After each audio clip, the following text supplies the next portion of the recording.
Olá, sejam muito bem-vindos. Hoje, a gente vai colocar no ringue duas grandes filosofias do treinamento de força. De um lado, o método clássico, aquele baseado em porcentagens, e do outro, uma abordagem mais moderna, totalmente guiada por dados, o treino baseado em velocidade. A questão é, qual deles realmente constrói atletas mais fortes e principalmente mais rápidos? Pois é, a ciência foi atrás dessa resposta. Olha, para quem leva o treino a sério, essa pergunta aqui é bem familiar, né?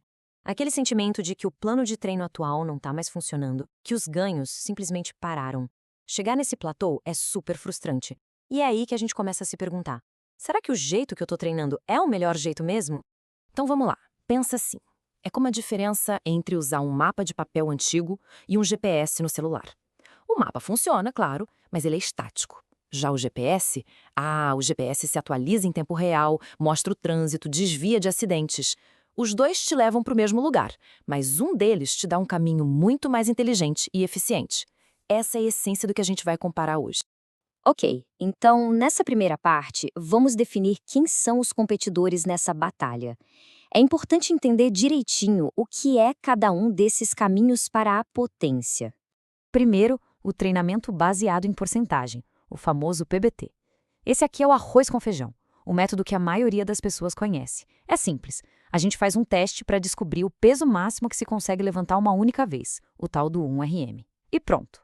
A partir daí, os treinos são todos calculados em cima desse número, tipo 80% do 1RM. É uma receita de bolo mesmo, simples, direta e, o principal, imutável.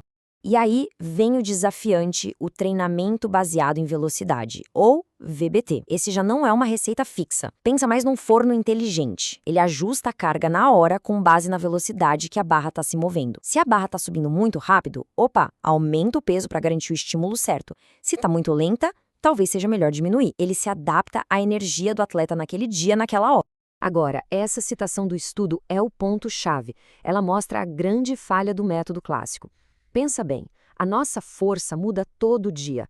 Depende do cansaço, do sono, do que a gente comeu. Continuar treinando com base num teste de um RM feito semanas atrás pode não ser o desafio ideal, entende? O estímulo para o cérebro e para os músculos pode não ser o melhor possível para gerar o máximo de ganhos. Certo. Então, como que a gente descobre qual método é melhor na prática? Bom, a ciência fez exatamente isso, um confronto direto. A gente vai ver agora os detalhes de um estudo de 6 semanas, focado no agachamento, que botou essas duas metodologias frente a frente.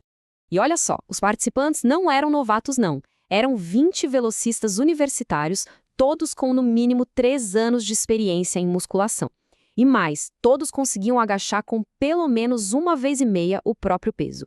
Isso é super importante porque significa que qualquer melhora, por menor que seja, seria muito mais difícil de conseguir e, por isso, muito mais valiosa.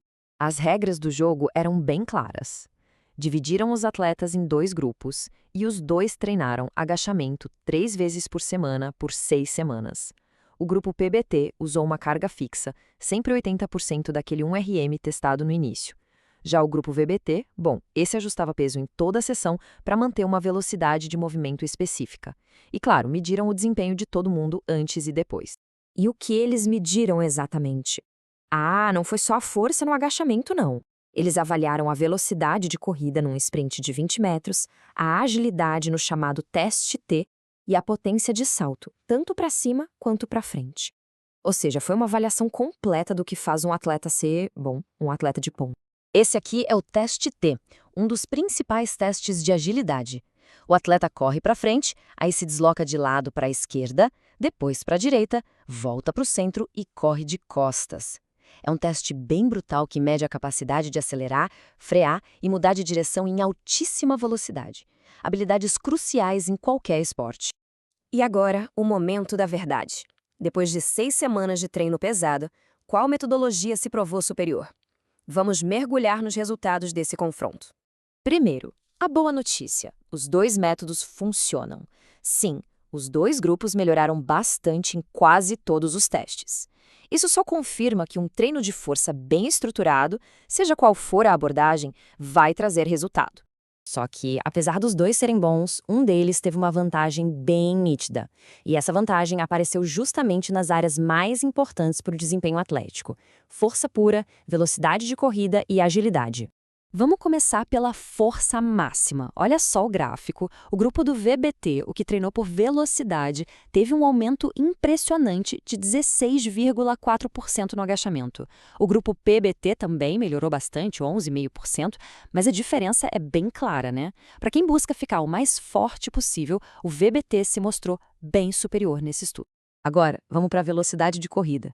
Aqui, um número menor é melhor, significa que o tempo diminuiu. O grupo VBT ficou 3,7% mais rápido no sprint de 20 metros. O grupo PBT melhorou 1,6%. De novo, o grupo VBT teve uma melhora mais de 2 vezes maior que o outro grupo. É muita coisa. E na agilidade, lá no teste TT, o padrão se repete. O grupo VBT fez o teste 3,2% mais rápido depois do treino. Já o grupo PBT melhorou 1,5%. A capacidade de mudar de direção, que é vital nos esportes, foi muito mais aprimorada com um treino baseado em velocidade.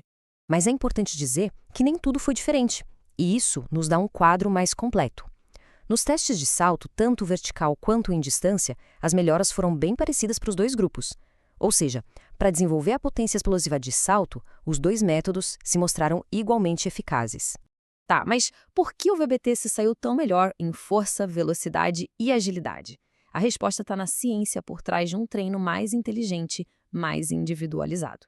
Vamos entender o que fez o VBT sair vitorioso. A grande vantagem do VBT se apoia em 4 pilares. Primeiro, as cargas são individualizadas, ou seja, o treino se adapta ao atleta, e não o contrário. Segundo, o feedback é em tempo real, o que incentiva o esforço máximo sempre. Terceiro, ele ajuda a gerenciar a fadiga e evita o excesso de treino. E o mais importante, tudo isso junto garante um estímulo ideal, aquela sintonia fina entre cérebro e músculos que leva aos maiores ganhos de força e velocidade. Com tudo isso na mesa, como montar o melhor treino? Qual método é o certo? A resposta não é tão simples. Não é só dizer que um é sempre melhor que o outro. Vamos ver a aplicação prática disso tudo. Essa tabela aqui resume tudo de forma perfeita.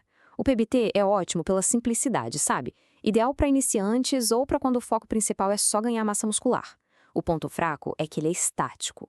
Já o VBT, ele brilha para quem busca o pico de força, de velocidade e de potência. Ele autorregula a carga, maximiza a intenção. A desvantagem, precisa de equipamento e é um pouco mais complexo. E para fechar, vamos voltar para a conclusão do próprio estudo, que é bem direta. O VBT parece proporcionar ganhos superiores, especificamente em força máxima, sprint linear e desempenho em mudança de direção em comparação com o PBT. Quer dizer, a evidência científica é bem forte. Isso tudo deixa a gente com uma pergunta final para pensar. Com a ciência mostrando esses dados, será que não chegou a hora de repensar o jeito como o treinamento de força é prescrito e executado? Fica aí a reflexão. A resposta para essa pergunta pode muito bem definir os próximos campeões. Obrigado por acompanhar essa análise.